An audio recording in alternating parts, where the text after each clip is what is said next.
Good morning. I'm pleased to be speaking with Lieutenant Colonel Jeff Smyth, Commanding Officer of 408 Tactical Helicopter Squadron and currently the Commanding Officer of the Canadian Helicopter Force Afghanistan. He has 8 CH-146 Griffins and 6 CH-147D Chinooks under his command. He also has approximately 180 military and 30 civilian contractors to crew and maintain them. Thanks for joining us from Kandahar, Colonel. Thanks. So that's a lot of personnel and a lot of equipment. Are they all drawn from one unit, or have you pulled them from a bunch? About half of our people on the military side are from 408 Squadron in Edmonton. The rest come from pretty much all across the Air Force and some Army units. So right from Comox on the West Coast out to Greenwood on the East Coast. Are they all Reg Force, or is there a regular and reserve force mix? We've got a mix of both. We have about 20 reservists. I think it's 22 right now, so it works out to about 12%. And obviously those guys bring a whole lot to the table. They're usually very experienced Air Force types. That's great. How long have you guys been over there?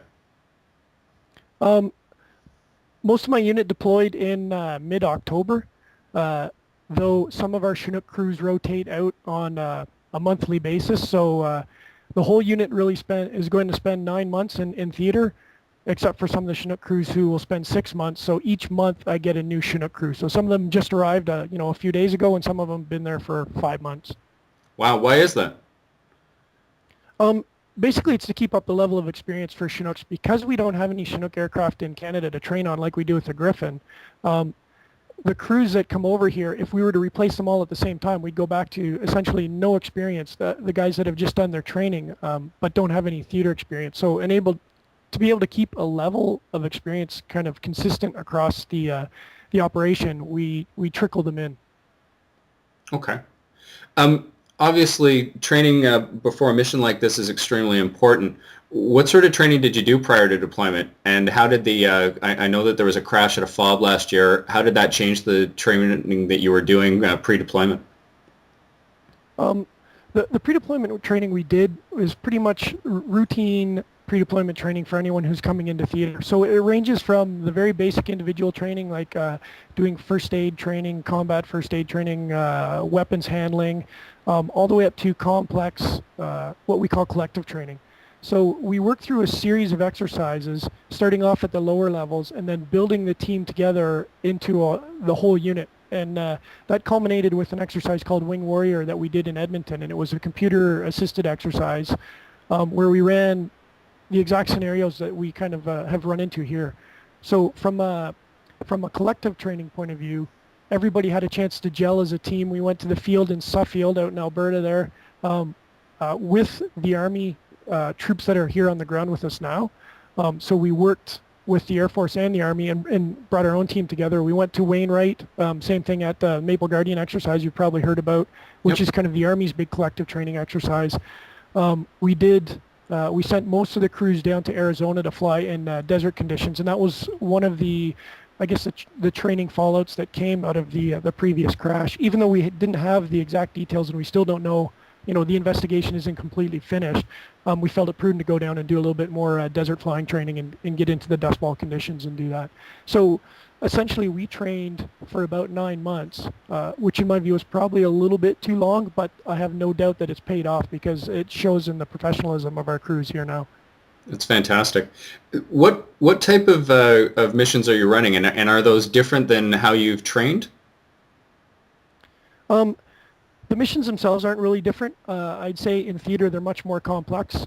We have there's only so much you can simulate in training.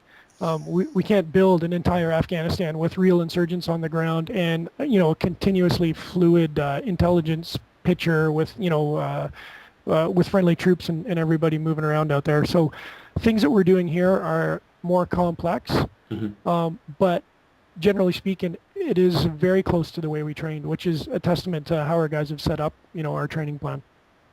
I'd be interested to hear about some of the sort of missions that you are flying at this point. I guess specifically ISR and CCS missions seem to be the most interesting ones, I guess. But you tell me.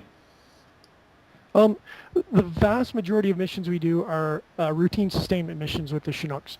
So what we have them is fly-in troops between Kandahar airfield and out to their forward operating bases, and that gets them off the roads. And that's kind of the whole intent of having the helicopters here, and that came out of the Manley Commission. So, you know, we do a lot of flying supplies, we do a lot of flying troops, and that's kind of the day-to-day routine missions. So what we do is we have a Chinook or two, depending on how many troops we have to move, and we'll put a couple of Griffins with them to escort them. And that's why we brought the Griffins, was to protect the Chinooks. They're very well armed with the M134 Dillon. It fires 3,000 rounds per minute, and it's a fantastic weapon. It's hugely reliable. And we also have the new MX-15 sensor that we use, which allows us to see it well beyond what you can normally see with your eyes. So day or night gives us a much better idea of what's going on. It allows us to look far ahead of the Chinook to make sure that there's no threat there. And if there is, we can either go around it or go deal with it if we have to. From an ISR point of view, we don't really do focused intelligence and surveillance stuff like you would do with a UAV. The sensor on the helicopter is really to build the crew's situational awareness so that they know what's going on around them and they can deal with any threats. That said, Operation Mostrak, which you've probably heard of, that we just finished out in Central Helmand, we used a pair of Griffins to go out and observe the landing zones beforehand to make sure there was no threat there, and they would be able to respond if needed to. So those are kind of the typical ISR missions. From a close combat attack point of view, where we do what we call CCA, that's really much, we don't really do it in a deliberate manner. We don't pre-plan it. It's very much responsive. And, you know, so if there's something that happens, if there's troops in contact on the ground that we need to go protect, or if there's, you know, somebody firing against our aircraft, that's when we roll in and would defend ourselves.